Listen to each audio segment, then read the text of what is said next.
कि जब जब आपको शक्ति की जरूरत होती है, जब जब आपको सत्ता पाने की जरूरत होती है, जब जब आप विजय की आशा रखते हैं, तब आप एक महिला को देवी बनाकर उसकी पूजा करने लगते हैं, वंदना करने लगते हैं।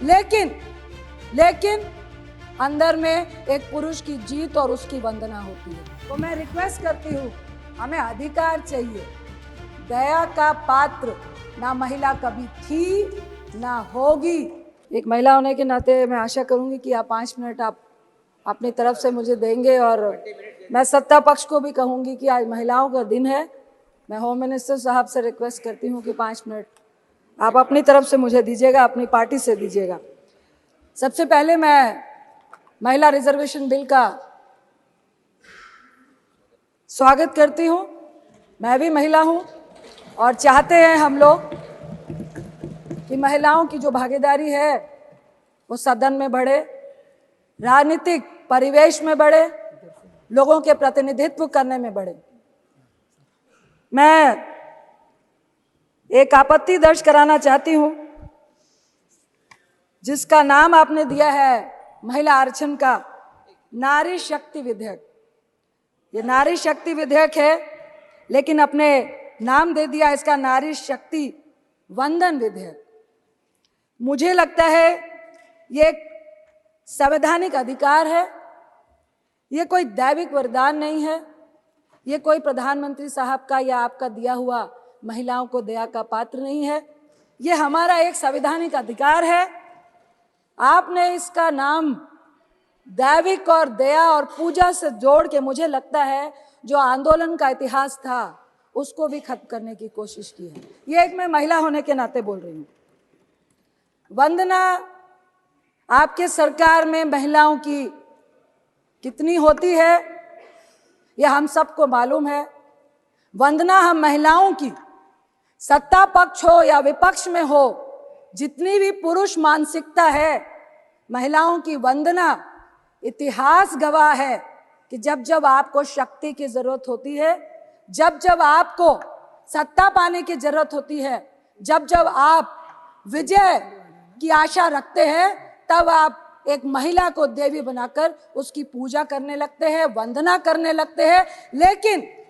लेकिन अंदर में एक पुरुष की जीत और उसकी वंदना होती है। आपकी वंदना हमने जंतर मंतर में बैठी उन महिलाओं के रूप में देखी।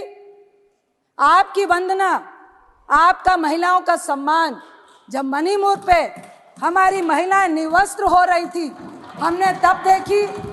आपकी वंदना और आपकी पूजा और सम्मान जब एक रेपिस्ट को बचाने के लिए, जब आप सत्ता पक्ष वालों को यह मालूम चलता है कि वोट की राजनीति में जरूरत है, तो मैं रिक्वेस्ट करती हूँ, हमें अधिकार चाहिए।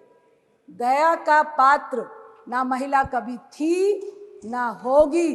यह हमारी करुणा है, हमारी ममता है कि हम आपको, अपने आप को आपके सामने दया का पात्र बनने देते हैं, क्योंकि हमारे में इतनी करुणा है। हम आज इस नए सदन में बैठे हुए हैं।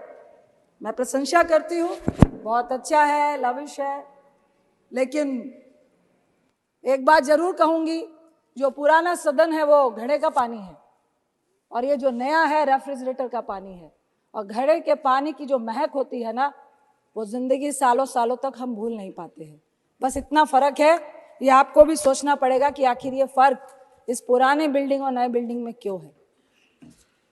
मैं जरूर बोलूंगी कि आप महिलाओं के अधिकार की बात कर रहे हैं।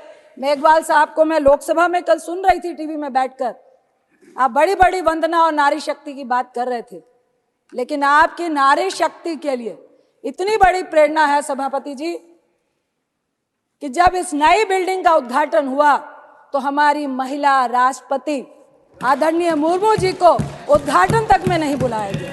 यह है आपकी नारी वंदना। 13 साल से हमारा आरक्षण, हमारा अधिकार, हमारा सम्मान से हम वंचित हैं। लेकिन मुझे आपके इस बिल में षड्यंत्र नजर आता है। 13 साल से राज्यसभा में हम लोगों ने पारित किया था और आज आप इसको लेकर आए हैं, अरे प्लीज सुनिए ना।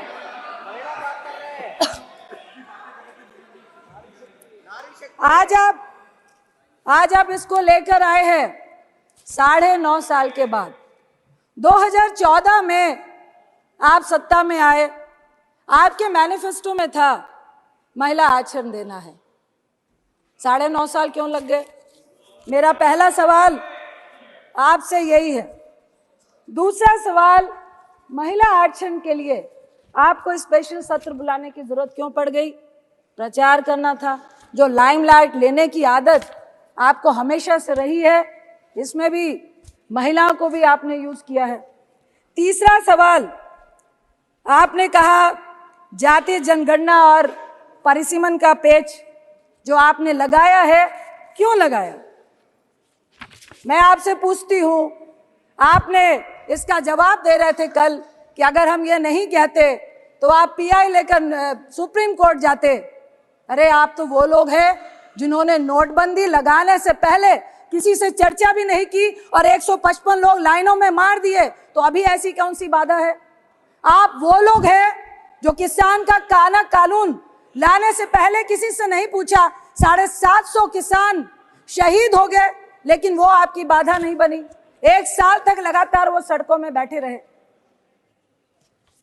मैं आपसे सवाल करती हूं कि फिर महिलाओं के रिजर्वेशन के अधिकार में ये परिसीमन की, ये जनगणना की, सीट के रोटेशन की जो आपने बाधा लगाई है, क्या ये चुनावी एजेंडा है 2024 का, जिस पे आपको सिर्फ और सिर्फ झुंझुना दिखाना है?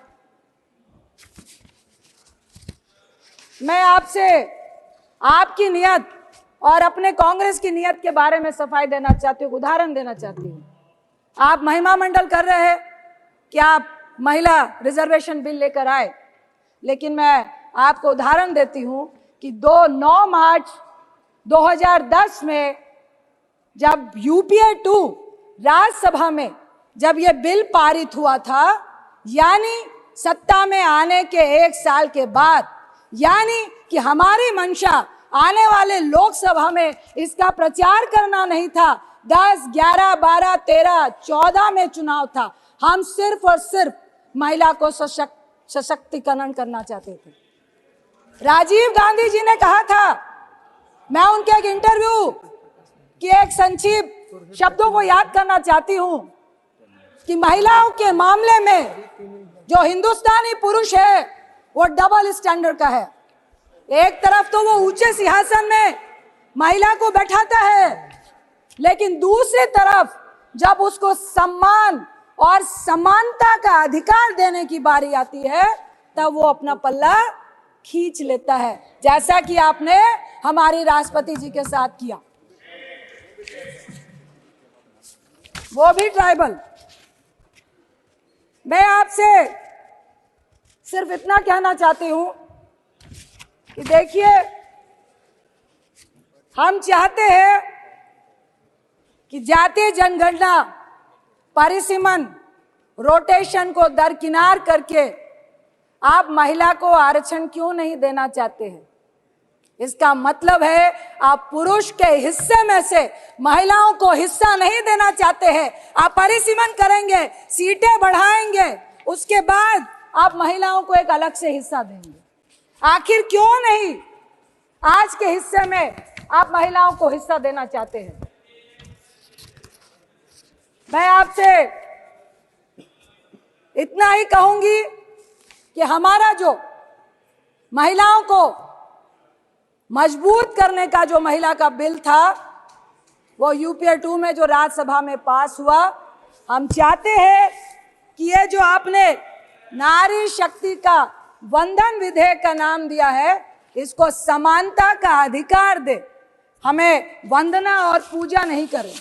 इसके साथ मैं आपसे जरूर कहूंगी कि हम चाहते हैं कि यह बिल पास हो, SC ST के साथ OBC महिलाओं को भी अधिकार मिले, क्योंकि हमारी और आपकी जैसी महिलाएं संघर्ष करके आई हैं, कल भी आ जाएंगी।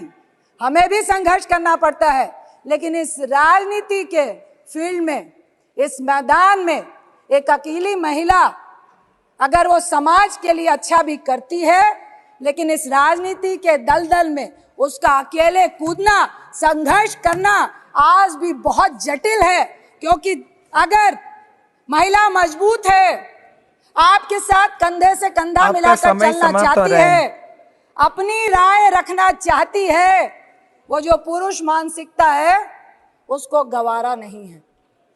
हम चाहते हैं, मैं अपनी पक्ष की महिलाओं से भी कहूंगी कि जब मणिपुर की घटना घटी, जब किसी भी रेप की घटना घटती है, जब हमारी पहलवान बच्चियां बैठती है, आपका समय तो समाप्त हो रहा है। समानता का अधिकार दिया है आपने महिलाओं को, ऐसा अधिकार दिया है समानता का अपनी महिला मंत्रियों को कि उनको कह दिया जाता है कि एक शब्द भी महिला के शोषण के खिलाफ आपका निकलना नहीं चाहिए। ऐसी समानता और ऐसी दैवीय शक्ति हमें आपकी नहीं चाहिए, हमें अपना अधिकार चाहिए।